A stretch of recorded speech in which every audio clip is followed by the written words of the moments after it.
नमस्कार, मी दानिश राजपूत. आज आपल्याबरोबर चोपडा तालुका जळगाव डिस्ट्रिक्टमधले एक माननीय तहसीलदार श्री भाऊसाहेब थोरात सर हे आपल्याबरोबर BLO या विषयावर चर्चा करण्यात आलेले आहे. नमस्कार sir. Namaste sir, SIR and BLO या प्रश्नांवरती भरपूर चर्चा चाललेली आहे.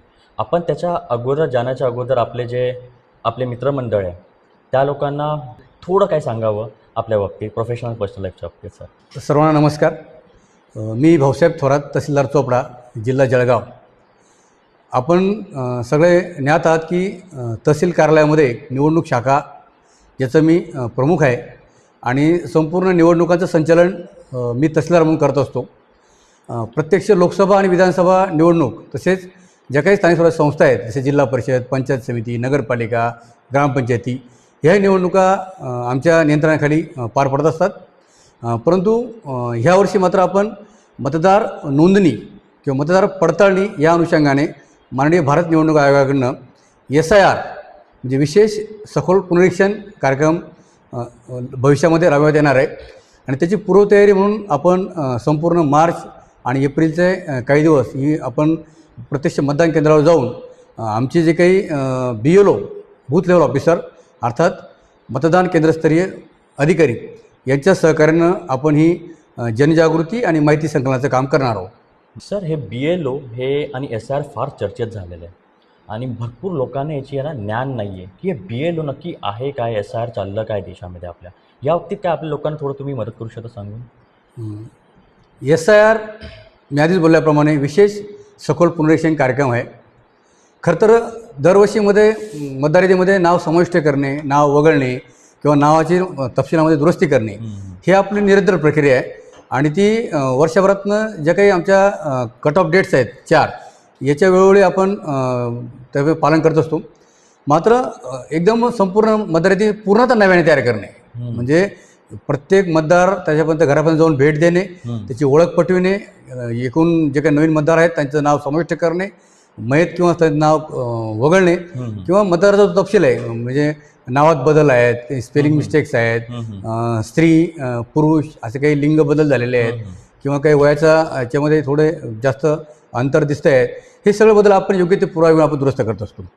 मात्र SIR म्हणजे आपण बघितलं असेल की पश्चिम बंगाल सारख्या मोठ्या राज्यामध्ये आणि गोव्यासारख्या लहान राज्यामध्ये आपण ते यापूर्वी माननीय भारत निवडणूक आयोगाने तो यशस्वीपणे हा प्रकल्प पूर्ण केला आहे. याच्यामध्ये BLO प्रत्यक्ष जेव्हा कार्यक्रम सुरू होतो तेव्हा ते प्रत्येक मतदाराच्या घरी जाऊन त्याची पडताळणी करत असतो. मात्र पूर्वतयारीमध्ये आपण या जे मतदार आहेत याचं मॅपिंग आणि प्रोजेनी मॅपिंग करत आहोत. सर, आपण आता एक मॅपिंगचा हा शब्द वापरला, प्रोजेनीचा मॅपिंगचा शब्द वापरला की आपल्या दर्शकांना जे आहे त्यांना आपण सांगू शकता की नक्की मॅपिंग आणि प्रोजेनी मॅपिंग हे नक्की आहे काय? नक्कीच. मॅपिंग याचा अर्थ असा होतो की त्या मतदाराची आपण पडताळणी करत आहोत. जो मतदार 2002च्या मतदार यादीमध्ये होता आणि 2024च्या मतदार यादीमध्ये आहे हे दोघं तपशील फक्त आपण जुळवणी करतो, त्याची आपण खातरजमा करतो. यासाठी आपले जे काही BLO आहेत प्रत्येक यादी भागाला नेमून दिले आहेत हे त्या ठिकाणी आपल्याला मदत करतात किंवा प्रत्यक्ष BLO ॲपमार्फत तेच काम करतात. मात्र उदाहरणार्थ मीच भाऊसाहेब थोरात एक मतदार आहे. मी नाशिक जिल्ह्यातील मतदार असून मी 2002मध्ये 24 वर्षाचा होतो. त्यावेळेस माझ्याकडं इलेक्शनचं जे ओळखपत्र होतं त्यावेळेचा फोटो, त्यावेळेचं नाव, त्याच्या वयाचा तपशील तो आणि आज 2024मध्ये जी माझी मतदार यादी आहे तो BLO व्हेरीफाय करतो की त्यावेळेचा फोटो आणि हा फोटो तो व्यक्ती तोच आहे, त्याचा इतर तपशील देखील तेच जुळत आहेत आणि मग तो BLO म्हणतो की भाऊसाहेब थोरात नावाचे मतदार हे आता मी ॲपमार्फत BLO मॅप करत आहे. मग असे जे मॅप झालेले मतदार असतील हे कमी होतील. आमचा असा अंदाज आहे की एखाद्या गावच्या यादीमध्ये मतदार यादीमध्ये 1000 मतदार असतील तर सुमारे 400 ते 500 मतदार हे 2002मध्ये होते. साधारणतः त्यावेळी त्यांचे वय 24 वर्ष असेल, 25 असेल किंवा जे आज जे 40च्या वरती जे मतदार आहेत त्याकडे नक्कीच ते त्यावेळेस मतदार होते, ते यादीमध्ये होते.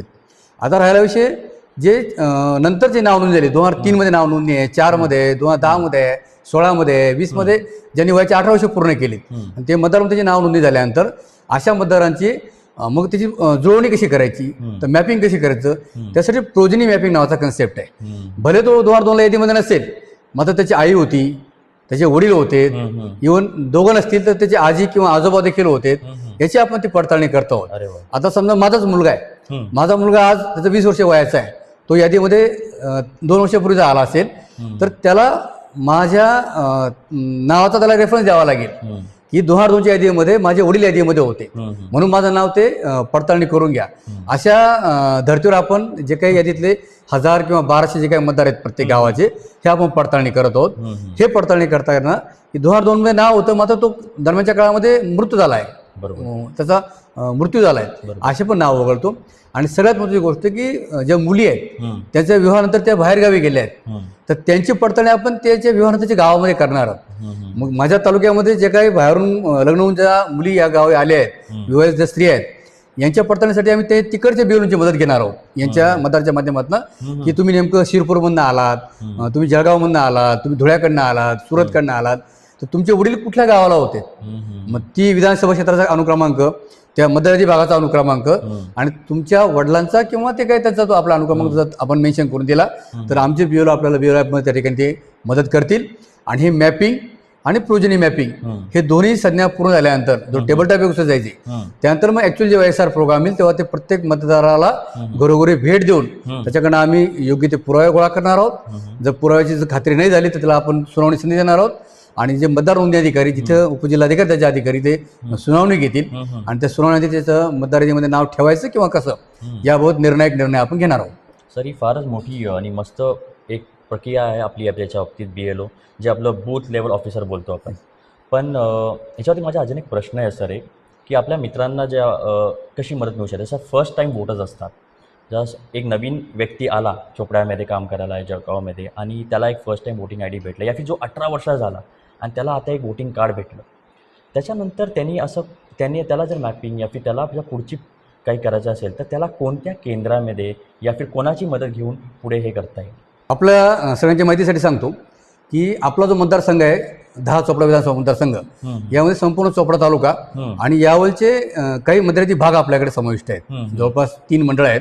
एकूण आपले 337 मतदाराची भाग आहेत. त्यातले 62 हे चोपडा शहरामध्ये आहे आणि उर्वरित सगळं ग्रामीणमध्ये आहेत. तर प्रत्येक यादी भागाला एक BLO आपण नेमणूक केलेला आहे. मग तो शिक्षक असेल, तलाठी असेल, ग्रामसेवक असेल, आशाताई असेल किंवा अंगणवाडी सेविका असेल किंवा अन्य कोणी नगरपालिकेचा करनिरीक्षक असेल जो क्षेत्रीय पातळीवर काम करतो, ज्याचा गावामध्ये परिचय आहे किंवा परिचय जरी नसेल तरी तो गाव पूर्ण माहिती घेऊन तुम्हाला तो इनपुट देऊ शकतो.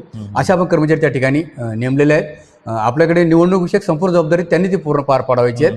हे जर मॅपिंग आणि प्रोजन मॅपिंग सोडून जर तुम्हाला नाव समाविष्ट करायचं असेल किंवा नाव वगळणी करायचं असेल किंवा काही दुरुस्ती करायचं असेल ते देखील ते BLOचे आपण ते भेट देऊन संपर्क साधून त्याची मदत घेऊ शकतात.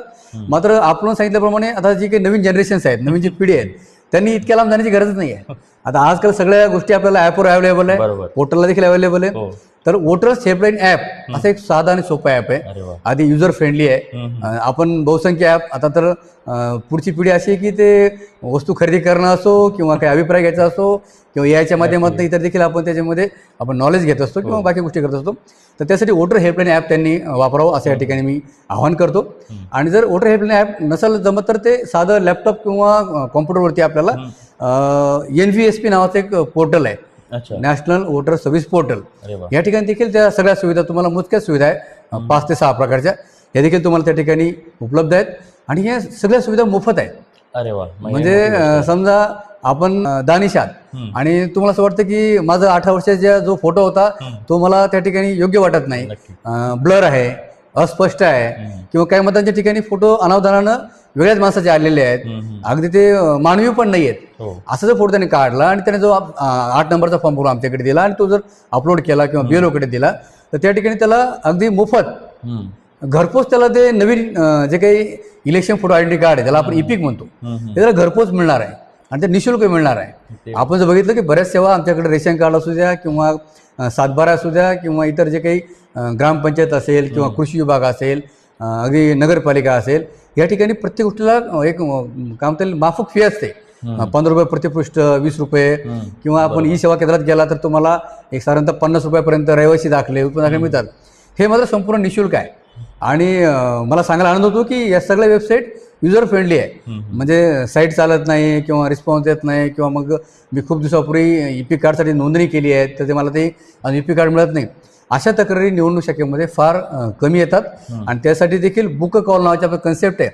तुम्हाला असं वाटलं की मी जर तुमची नोंदणी केली आहे 8 नंबरचा फॉर्म भरून मला नवीन ई-पीक कार्ड काय येत नाही, तर तुम्ही तुमचा कॉल बुक करू शकतात ॲज लाईक अपॉइंटमेंट आणि तुम्हाला बीएलओ तुमच्या हिशोबाने कॉल करेल की तुम्ही जर संध्याकाळी 7 नंतर अवेलेबल, तुम्हाला 7 नंतर फोन करेल बीएलओ की श्री दानेजी आपली काय अडचण आहे, मी आपली प्रॉब्लेम कशी रिझॉल्व्ह करू शकतो. आणि ते देखील आम्ही त्या ठिकाणी मदत करतो आहोत. 48 तास आमची रिस्पॉन्सची मॅक्झिमम टाईम लिमिट आहे. आम्ही आमचा प्रयत्न असा आहे की आम्ही सेम डे त्याला कॉल करण्याचा प्रयत्न करतोय. हे बीएलओ आमचे देखील चांगले काम करतायत, संपूर्ण राज्यावर काम चांगलं करतायत. यासोबत प्रत्येक राजकीय पक्ष किंवा संघटना यांनी देखील त्या बूथ लेवलवरती आपल्याला बूथ लेवल एजंट नेमायचे आहेत किंवा नेमलेले पण आहेत. म्हणजे जे काही राष्ट्रीय पक्ष आहे, राज्य पक्ष आहे, नोंदणीकृत पक्ष आहे, यांची नावं आता आपण मी आपल्याला देऊ शकतो. मात्र जे काही प्रमुख जे पक्ष आहेत, जे काही 8-10 यांनी मात्र आपले जे काही बूथ लेवल एजंट नेमलेले आहेत, त्यांनी त्या बूथ लेवल एजंटला देखील त्यांनी बीएलओला मदत म्हणून काम करायचं आहे. कारण आम्ही असं गृहीत धरतो की हा राजकीयदृष्ट्या खूप सक्रिय व्यक्ती आहे. त्याच्यामध्ये गावामध्ये सगळ्यांची तो परिचयाचा आहे, तो सगळ्यांना ओळखतो. आणि मग जो काही ज्या पक्षाचा असेल तिथे राजकीय हेतू बाजूला ठेवून गावातील सर्व मतदारांना त्यांना मदत करावी आणि ह्या संपूर्ण निवडणूक कामात त्यांनी आपला खारीचा वाटा उचलावा असं या ठिकाणी आम्हाला अभिप्रेत आहे. फोटोचं तुम्ही एक मस्त उदाहरण दिलं आम्हाला, कारण की बरेच मुलं असतात ज्यांना मित्रांना माहिती असेल की 18 वर्षाच्या मुलांना दाढी येत नाही. मग जेव्हा ते 25-30 वर्ष तेव्हा त्या मोठे दाढी ठेवतात, त्यावेळेला त्यांना जेव्हा फोटो बदलायचा असतो तेव्हा ही सुविधा त्यांना बरी पडेल ॲपवरून. माझा पुढचा प्रश्न असा होता की जसं आपल्या खेडेगावामध्ये बरेच लोक आहे ज्यांच्याकडे मोबाईल्स आणि हे ॲप नाही वापरू शकत, तर ह्या लोकांना जर कोणाची मदत लागते, असे आपले आजी आजोबा असतात, हे म्हातारे असतात, मग हे कोणाला असे केंद्रामध्ये जाऊन का त्यांना माहीत नसतं की कोणत्या केंद्रामध्ये कोणत्या व्यक्तीशी आम्ही बोलावं, मग अशा वेळेला यांनी काय करावं आणि यांनी कोणाची मदत घ्यावी अशा वेळेला ज्यांना फोन पण वापरता येत नाही? यासाठी ज्यांना म्हणजे साधा फोन आहे, ज्यांना फक्त गावातली शाळा माहिती आहे किंवा मतदान केंद्र माहिती आहे, त्यांनी अगदी बिंदासपणे त्या मतदान केंद्रावर जावं आणि तिथे जे काही चौकशी करावी की आमच्या ह्या मतदान केंद्राचे बीएलओ कोण आहेत, ते शाळेतले शिक्षक असतील किंवा तलाठी किंवा ग्रामसेवक असतील, त्यांना भेटावं आणि तुम्हाला ते सर्वतोपरी त्या ठिकाणी मदत करतील. नाहीच तर आपल्या गावातील जे काही जागरूक पदाधिकारी आहेत त्यांना जरी भेटलात तरी आपल्या गावचा बीएलओ कोण याची ठिकाणी मदत करेल. आणि अपार्ट फ्रॉम दीज ऑफिसर्स तर आमचे गाव पातळीवर आमचं कोतवाल काम करतो, जो आमच्या तलाठी संवर्गाला वेळोवेळी त्याच्या कामात मदत करतो. पोलीस पाटील असा एक घटक आहे जो पोलीस विभाग आणि महसूल विभागाला वेळोवेळी मदत करतो. आपल्या आशाताई देखील खूप मेहनती आणि काय म्हणतील महिला आणि बालकांच्या जिव्हाळ्याचे विषय ते सांगत असतात, जे देखील आपण त्या ठिकाणी मदत घेऊ शकतो. आणि मला असं वाटत नाही की गाव पातळीवर असा कुठलाही घटक आहे ज्या ठिकाणांना ओळखत नाही. कोतवाल, पोलीस पाटील, आशा अंगणवाडी आणि तलाठी आणि ग्रामसेवक आणि सगळ्यात शेवटी गावातील शिक्षक आणि मुख्याध्यापक. आणि एवढं सगळं करून पण नाही काही सापडलं, आपण तहसील कचेरीला भेट द्या, निवडणूक शाखेला भेट द्या, तहसीलदार आहेत, आमचे नायब तहसीलदार आहेत, आमचे जे काही लिपिक किंवा ज्याला आपण क्लर्क म्हणतो हे देखील आहेत. मात्र हे काम आपल्याला संपूर्ण मतदारसंघामध्ये पुढे न्यायचं आहे आणि आपल्याला ते काम पूर्ण करायचं आहे. आमची अशी आशा आहे की हे सर्व मतदार जर बीएलओना भेटलेत, सर्व मतदार जर आम्हाला भेटलेत, तर त्याचे जर काही मॅपिंग झालं, प्रोजेक्ट मॅपिंग झालं, तर त्याला नोटीस येणार नाही, त्याला आमच्याकडे सुनावणीला यावं लागणार नाही. आणि मग ते दूरचं जे खेडेगाव आहे माझ्या तालुक्यातलं गलंगीपासून तर ते इकडे लंगडा आंबा ह्या मतदारांना तहसील कचेरीमध्ये येऊन सुनावणीला त्याचा जो काही प्रवास खर्च आहे, जो काही इतर जो काही अनावश्यक म्हणजे पिण्याचं पाणी ते चहापासून जो खर्च आहे त्यापासून त्याला त्याची सुटका होईल आणि त्याला घरपोच त्याला त्याचं नाव पुढील ज्या काही येणाऱ्या निवडणुकासाठी ते नियमित येईल. आपण बघितलं असेल की पश्चिम बंगालमध्ये जवळपास 12 लाख नावं ज्यांच्याकडे पुरावे नव्हते, सर्व प्रयत्न करून ही नावं आपल्याला माननीय राज्य निवडणूक आयोग, माननीय भारतीय निवडणूक आयोग यांच्या आदेशाने आपल्याला ती कमी करावी लागली. त्यासोबतच आपल्याला इतर जी काही आहेत गोवासारख्या लहान राज्यामध्ये देखील मोठ्या प्रमाणात टक्के विचार केला ती नावं आपण त्या ठिकाणी कमी करतो आहेत. तसं देखील आपल्याकडे जी दुबार नावं आहेत, जी डबल नावं आहेत, 2 ठिकाणी नावं आहेत, विशेषतः मृत नावं आहेत, जे मयत नावं आहेत ते देखील कायमस्वरूपी असतात. आणि जोपर्यंत आमच्याकडे 7 नंबरचा अर्ज भरला जात नाही, जोपर्यंत त्या घरातले कोणी कुटुंबीय आमच्या सांगत नाही की याचं नाव वगळण्यात यावं, तोपर्यंत आपण ते देखील नाव वगळू शकत नाही.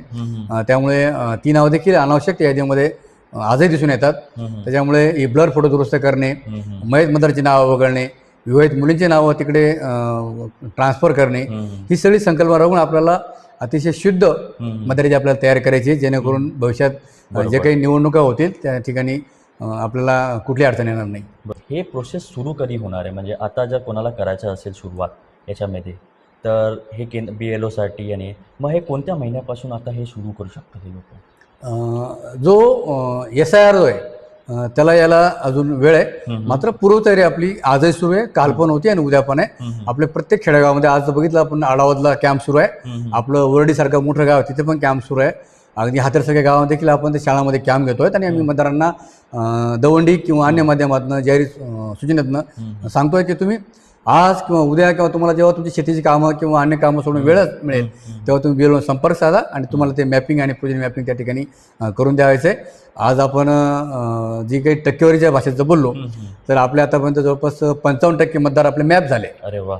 आता उरले जे 45% आहेत त्यातले साधारणतः एक मयत आणि स्थलांतरित एक 20% किंवा दुबार जर सोडलेत बरोबर, तर आपण 80% पोहोचण्याचं आपलं उद्दिष्ट आहे. त्यामुळे 25% जे काही उरलेले आपले मतदार आहेत त्यांनी तातडीनं आपल्या BLOना संपर्क साधावा, निवडणूक शाखा तहसील कचेरी संपर्क साधावा. आपण आपल्या मदतीसाठी सदैव तयार आहोत. एक प्रश्न असा आला माझ्या विचारात की आता जे आपले डॉक्युमेंट्स असतात, काही लोकांना फार जुने लोक आहेत त्यांच्याकडे डॉक्युमेंट्स सगळे नाही आहे या फिर वोटर ID भेटत नाही अशा वेळेला, मग या वेळेला हे जेव्हा BLO ॲप हे आपल्याला कसं मदत करू शकता या फिर आपले जे केंद्रामधले जे अधिकारी आहेत ते याबाबतीत कशी मदत करू शकता यांना? मग सगळ्यात महत्त्वाचा जो डॉक्युमेंट आहे तो आधार कार्ड आहे. बरोबर, ज्याच्यामध्ये आपण सक्ती करू शकत नाही.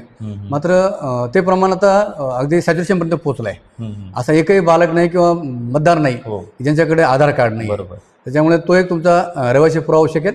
आणि जो जन्मतारखेचा पुरावा ज्याचं वय 18च्या वर आहे किंवा कसं याची खात्यासाठी आपल्याला शाळा सोडायचा दाखला ज्याला आपण TC म्हणतो, काही ठिकाणी LC म्हणतो, किंवा अगदी शहरी भागामध्ये तर आमचा अनुभव आहे की लोकांकडे पासपोर्ट पण आहे. बरोबर, अगदी बँक डिटेल्स असतात, बँक पासबुक आहे, ज्या ठिकाणी तुमची जन्माची तारखेची नोंद आहे तो पुरावा आपण त्या ठिकाणी घेतो. एक जन्माचा तारखेबाबतचा पुरावा आणि एक रहिवासीचा पुरावा, या दोन गोष्टी आपण आम्हाला दिल्यात तर त्या ठिकाणी आपल्याला त्याची मतदार नोंदणी आपण सुलभपणे करू शकतात. मयताचे नाव करण्यासाठी मात्र मृत्यूचा दाखला आपण त्या ठिकाणी घेत असतो. मात्र ते देखील तुम्हाला गावातील जे काही यंत्रणा आहेत, तलाठी आणि ग्रामसेवक तुम्हाला मदत करतील. फारसं किचकट प्रक्रिया नाही आहे, फारसे डॉक्युमेंट्स त्या ठिकाणी फार लागत नाही आहे.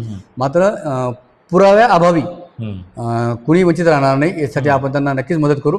मात्र पुराव्याशिवाय नोंदणी पण होणार नाही हे देखील सगळ्यांनी लक्षात घ्यावं. यासाठी तो अतिशय प्रमाणभूत कायदा आहे, त्याचे कायदे पण अतिशय स्पष्ट आहेत. त्यामुळे सगळ्यांनी किमान 2 पुरावे आपण द्यावेत जेणेकरून आम्हाला पुढची प्रक्रिया राबवता येईल. मित्रांनो, मग बघितलं आपल्याला की आपण एक आतापर्यंत ही BLO ही प्रोसेस काय आहे, SIRच्या बाबतीत जे एवढ्या गोष्टी जे इथे तिथे आपण ऐकतोय ते किती चुकीचे असू शकतात, पण आज सरांनी आपल्याला वेळ काढून दिला आहे आणि या बाबतीमध्ये एवढ्या गोष्टी आपल्याला सांगितल्या आहे. त्या बाबतीत मी ॲक्च्युली हे सांगणार आहे की तुम्ही वेळ काढला म्हणून आमचा धन्यवाद सर. आणि आमच्याकडून काय राहिलं असेल का, आमच्याकडून काही आम्ही करता आलं मदत याच्यामध्ये तर तुम्ही कॉन्टॅक्ट पण करू शकता आणि आम्ही पण कॉन्टॅक्ट करू. मग आमची जी मदत लागू शकते ही पूर्ण प्रोसेस करण्यासाठी तर आम्ही नक्की करू. आणि वेळ काढण्यामुळे आम्ही धन्यवाद करतो तुम्हाला सर. आणि बस तुम्ही आले आणि आम्हाला हे ज्ञान दिलं त्याच्यामुळे एकदम थँक्यू व्हेरी मच सर. आपले देखील मनपूर्वक आभार. आपण या शासकीय कामामध्ये किंवा राष्ट्रीय कर्तव्यामध्ये आपण देखील खारीचा वाटा उचललेला आहे आणि आपल्या सहभागानं एक जरी मतदाराने आमची मॅपिंग किंवा प्रोजेक्ट मॅपिंग करून घेतली तरी आपल्या ह्या कार्यक्रमाचं यश मी समजेल. आणि जेव्हा भविष्यामध्ये आपली गरज भासेल तेव्हा मी नक्कीच आपल्याला सन्मानपूर्वक निमंत्रित करेल असा या ठिकाणी शब्द देतो. धन्यवाद.